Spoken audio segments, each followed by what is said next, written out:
Haleluya, puji Tuhan. Bahwasanya untuk selama-lamanya kasih setia Tuhan di dalam kehidupan kita semua. Kembali lagi bersama Yesus kuatku. Mari kita berdoa. Bapa dalam sorga, di dalam nama Tuhan Yesus Kristus, pada saat yang indah ini, kami mau mendengarkan renungan firman-Mu. Oleh sebab itu, berfirmanlah kepada setiap kami ya Tuhan.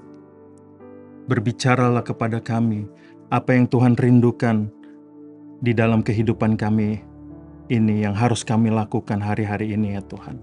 Terima kasih ya Tuhan, kami berdoa dan mengucap syukur dalam nama Tuhan Yesus Kristus. Haleluya.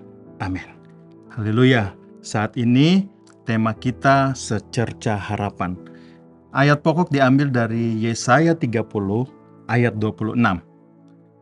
Demikian firman Tuhan katakan, maka terang bulan purnama akan seperti terang matahari terik dan terang matahari terik akan 7 kali ganda.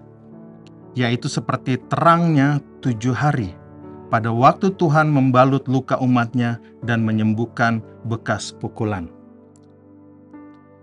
Haleluya.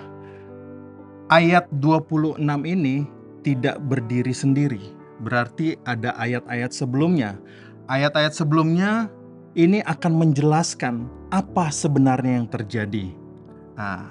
Oleh sebab itu saya akan memulai baca dari Yesaya 30 ayat 1-5. Celakalah anak-anak pemberontak, demikianlah firman Tuhan, yang melaksanakan suatu rancangan yang bukan daripadaku, yang memasuki suatu persekutuan yang bukan oleh dorongan rohku, sehingga dosa mereka bertambah-tambah, yang berangkat ke Mesir dengan tidak meminta keputusanku untuk berlindung pada Firaun dan untuk berteduh di bawah naungan Mesir. Tetapi perlindungan Firaun akan memalukan kamu dan berperteduhan di bawah naungan Mesir akan menodai kamu. Sebab sekalipun pembesar-pembesar Yerusalem sudah ada di Zoan dan utusan-utusannya sudah sampai ke Hanes, sekaliannya akan mendapat malu karena bangsa itu tidak dapat memberi faedah kepada mereka dan tidak dapat memberi pertolongan atau faedah, melainkan hanya memalukan bahkan mengaibkan mereka. Kejadian ini adalah di mana pada saat itu zaman pemerintahan Raja Hizkia, Raja Yehuda. Untuk lebih lengkapnya, kalau kita ingin melihat sejarah kejadian di dalam latar belakang Yesaya 30 ini, kita semua bisa lihat di dalam 2 Raja-Raja 18 ayat 13 sampai 2 Raja-Raja 19 ayat 37. Di situ diceritakan dengan lengkap sekali. Bapak Ibu bisa, saudara-saudara semua bisa membacanya sendiri. Di sini kita lihat latar belakang dari Yesaya 30 ini adalah Yehuda atau Israel, dalam hal ini dipimpin oleh Raja Hizkia. Mereka mencari perlindungan kepada Mesir.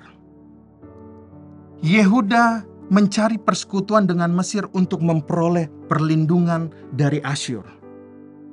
Menolak nasihat Allah, tidak bersedia mempercayai janji-janjinya, dan mengabaikan prinsip-prinsipnya untuk hidup kudus. Mereka bersalah karena menganggap rendah Tuhan dan lebih suka kekuatan manusia daripada kuasa roh Tuhan. Ini yang dilakukan oleh Raja Hizkia pada saat itu. Mencari perlindungan kepada manusia. Lalu kita lihat di latar belakang berikut di dalam Yesaya 30 ayat 6-7 katakan, tanah Negeb adalah kawasan yang tidak datar dan berbahaya di bagian selatan Palestina, penuh dengan binatang buas. Utusan-utusan dari Yehuda harus melewati kawasan ini untuk mengantarkan barang-barang dagangan dan kekayaan mereka ke Mesir. Yesaya menubuatkan bahwa perjalanan mereka ke Mesir tidak akan membawa keuntungan bagi mereka. Orang Mesir tidak dapat menolong mereka. Kita lihat di dalam Yesaya 30 ayat 10, umat ini tidak dapat tahan mendengar kata-kata nubuatan dan mengecam gaya hidup berdosa mereka. Kita lihat di dalam ayat 10 katakan, yang mengatakan kepada para tukang tilik, jangan menilik dan kepada para pelihat, jangan lihat bagi kami hal-hal yang benar, tetapi katakanlah kepada kami hal-hal yang manis. Lihatlah bagi kami hal-hal yang semu. Dan ini terjadi kepada gereja Tuhan hari-hari ini. Mereka sudah bosan mendengar tentang Allah dan gaya hidup kudus yang dituntutnya. Mereka ingin mendengar berita-berita yang memberi semangat, menyenangkan, dan tidak menyinggung. Ini berbahaya.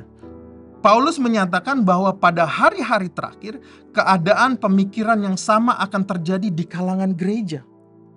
Orang-orang ini akan menolak para pemberita Allah yang menyampaikan kebenaran, dan malahan memilih pemimpin-pemimpin yang memberitakan hal-hal yang mereka ingin dengarkan, yang sedap didengar telinga.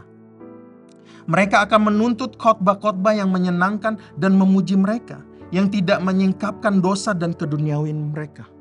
Tetapi sebaliknya, meyakinkan mereka akan keamanan mereka dan akan kasih Allah kepada mereka apapun yang mereka lakukan. Di dalam 2 Timotius 4 ayat 3-4, ayat 3 katakan, karena akan datang waktunya, orang tidak dapat lagi menerima ajaran sehat. Tetapi mereka akan mengumpulkan guru-guru menurut kehendaknya untuk memuaskan keinginan telinganya. Ayat 4 katakan mereka akan memalingkan telinganya dari kebenaran dan membukanya bagi dongeng. Jadi ada satu kesusahan yang dicari sendiri pada masa itu oleh bangsa Israel atau bangsa Yehuda. Mereka sudah tahu kebenaran, tetapi mereka tidak cari pertolongan itu dari kebenaran. Ada masa yang sangat sulit sekali bagi mereka untuk mereka hadapi pada masa itu. Mereka ketakutan dengan bangsa Asyur. Tetapi secerca harapan datang. Kalau kita perhatikan di ayat 15, Tuhan berikan jalan keluar. Jalan keluarnya apa? Yehuda dapat diselamatkan jikalau para pemimpin dan umatnya kembali kepada Allah dan mengandalkan Allah. Itu sebabnya hari-hari ini kita harus kembali kepada Allah dan mengandalkan Tuhan Yesus Kristus sebagai penolong kita. Tidak perlu mencari jalan keluar ke tempat lain. Kita punya Allah yang hidup, Allah yang dahsyat hari-hari ini. Allah yang tidak pernah meninggalkan kita, Bapak, Ibu, Saudara, Saudari yang dikasihi Tuhan. Jangan jadikan dia second chance. Jadikan dia yang terutama di dalam kehidupan ini. Allah ingin bermurah hati kepada umatnya dan memberkati semua yang rindu kepadanya. Tujuan hukuman ini adalah supaya umatnya kembali kepada Tuhan. Haleluya, dia mau kita kembali kepada dia. Seperti di dalam Hagai 1 ayat 5, kejadian di dalam Hagai 1 itu dikatakan bahwa umat Allah sudah melupakan tugas utama mereka, yaitu harus membangun bait Allah. Jadi pertolongan Tuhan adalah nyata. Dalam keadaan sulit dan terdesak, banyak orang melakukan hal seperti yang pernah dilakukan Israel. Tidak peduli cara yang ditempuh dan kepada siapa meminta pertolongan. Yang penting adalah beroleh kelepasan. Ini salah. Akibatnya berbagai langkah gegabah sudah dibenarkan oleh mereka. Saat ini seluruh rakyat menjerit kelaparan, menuntut keadilan, dan lain-lain. Apakah ini tindakan Allah mendisiplinkan umat yang tidak setia dan tidak percaya kepadanya? Yakinlah bahwa tindakan tegas Allah itu penuh kasih sayang. Agar umat kembali kepadanya sebagai satu-satunya harapan yang mampu memberikan pertolongan nyata. Haleluya. Kiranya kita sadar dan mengerti apa yang firman Tuhan katakan pada hari ini. Tuhan sudah berfirman kepada kita saat ini.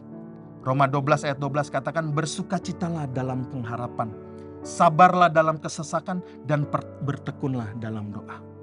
Tuhan Yesus Kristus memberkati. Mari kita berdoa. Bapa dalam sorga, di dalam nama Tuhan Yesus Kristus,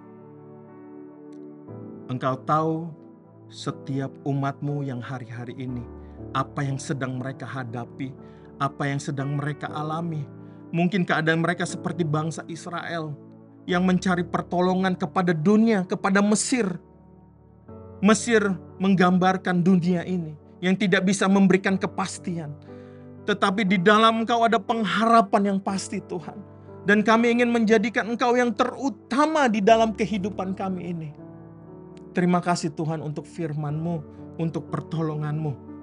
Inilah yang menjadi doa dan permohonan kami Tuhan. Dengan penuh kerendahan hati, berkatilah umat-Mu dalam pekerjaan usaha pendidikan anak-anak mereka semua.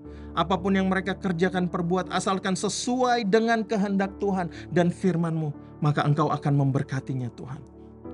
Inilah yang menjadi doa dan permohonan kami. Di dalam nama Tuhan Yesus Kristus, kami berdoa dan mengucap syukur. Haleluya. Amin.